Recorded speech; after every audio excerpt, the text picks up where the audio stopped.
Congratulations, you guys. This is John from Lakeshore RV Center. I'm going to be showing you some of the basics on your new Arctic Wolf 327 fifth wheel. We're going to start over here on this side. We've got a split tank on either side. This little green valve that you notice there with the green indicator lets you know that propane is running through the lines. When it's green, it means that the propane is turned on. Righty-tighty shuts off the propane, lefty-loosey opens up the tank. You got this incredible pass-through storage. You notice we have your sewer hose, your electrical adapter that come with it, and that's your 25-foot 50 amp power cord. You do have motion sensor lights. Notice how the lights kick on as we enter that compartment. We're going to walk you around to the front here where you've got your spare tire located. You've got a battery disconnect switch here. This switch has to be turned to the green position. If it's turned to red, that's going to shut off battery power to the whole coach. Why is that important? For things like this, our front jacks here, to turn this keypad on, we have to push both arrow keys up and down. Notice how the green light illuminates, and then we can auto level or adjust the hitch height. We have additional instructions right there for that. That'll walk you through these turn on your docking lights, which are the lights on the very front of the camper. Then we have an additional propane tank, which is located on this side, and that's attached to the other one. Outside shower here. Right next to that, we've got your city water connections, your fresh water tank fill, and your black water tank flush. That flush is designed to flush out the black holding tank to keep the waste out of there and the smells. This is your furnace exhaust here. Do want to keep the little ones away from that, as well as the hot water heater exhaust here. Really nothing you're going to have to do from here. Most of everything is done from the inside.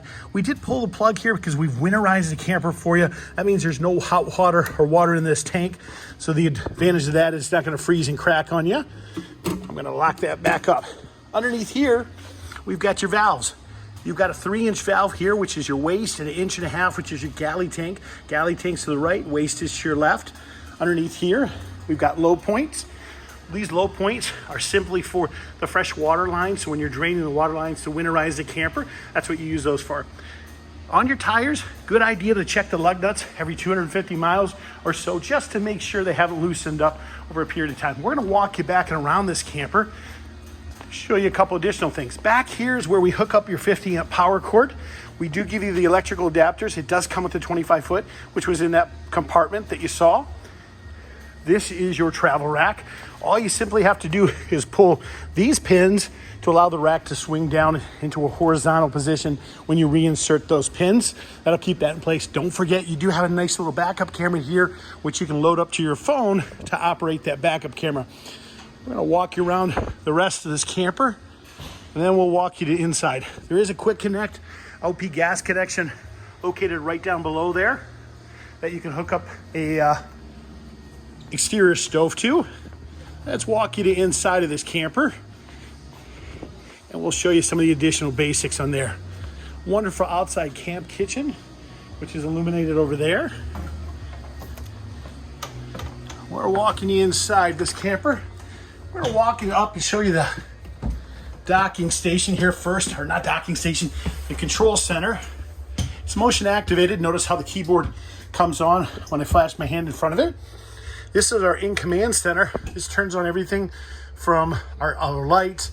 It allows us to roll out our awning, control our leveling jacks.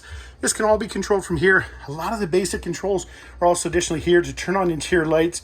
Simply push those when the blue dot is illuminated. That means they're on. Simple in and out for your slide outs and for your awning control. This is where we turn on your hot water heater. This is where we turn on your water pump. It's an in-demand pump. That tells you the levels of all the tanks and stuff like that. This turns on our 110 side to our hot water heater. This is our voltage regulator, simply letting you know our batteries are being charged. Thermostat for your air conditioning and furnace. Real easy operation. Push that a couple times. Fan will come up, then cool. Adjust the temperature setting with the arrow keys. Push it again. Cycle through the auto fan setting. Push it again. And now we've cycled the heat. Adjust the temperature setting. Again, shut it off. Push it again. So again, motion sensor lights that are located in here. Camper has been winterized. You do have an additional fan here to circulate air out of there. You do have ground fault plugs in these. That little green light is an indicator that it's working properly. That's a breaker in the center there. When that's tripped, it turns red. or you have no 110 power to those outlets. If all of a sudden a couple of your outlets aren't working, good idea to check those so you don't run into any potential problems. We've got some additional USBs there, an additional thermostat here for your air conditioner, which is up here. You do have direct floods on these air conditioners. You can flip those open if you want to flood this whole compartment with cold air and make it nice and chilly cold. Now let's walk you to the back. We'll show you a couple additional things here. Down below here, we do have our fuse box, our breaker panel. This just simply pushes in to open. Our breakers are, of course, our 110. Our fuses are our 12 volt right there. And everything is labeled and indicated for you. Again, another nice motion sensored light. These are located around your kitchen faucet. This is a 12 volt refrigerator, which is and can be powered by our solar panel. This is to backlight our knobs. Open up our stove here. Real simple operation here, you guys. All we're gonna do is turn this to high. We simply turn that. When the nozzle is actually pushed in, the gas will be dispensed throughout that and it will ignite and you'll have your flame. Very, very simple. Simple power control for our fireplace here. You can adjust the colors and the temperatures. You'd simply turn that on. You hit that. If you want to adjust the colors, you can hit that button and then you can adjust the temperature or timer output and that shuts it off.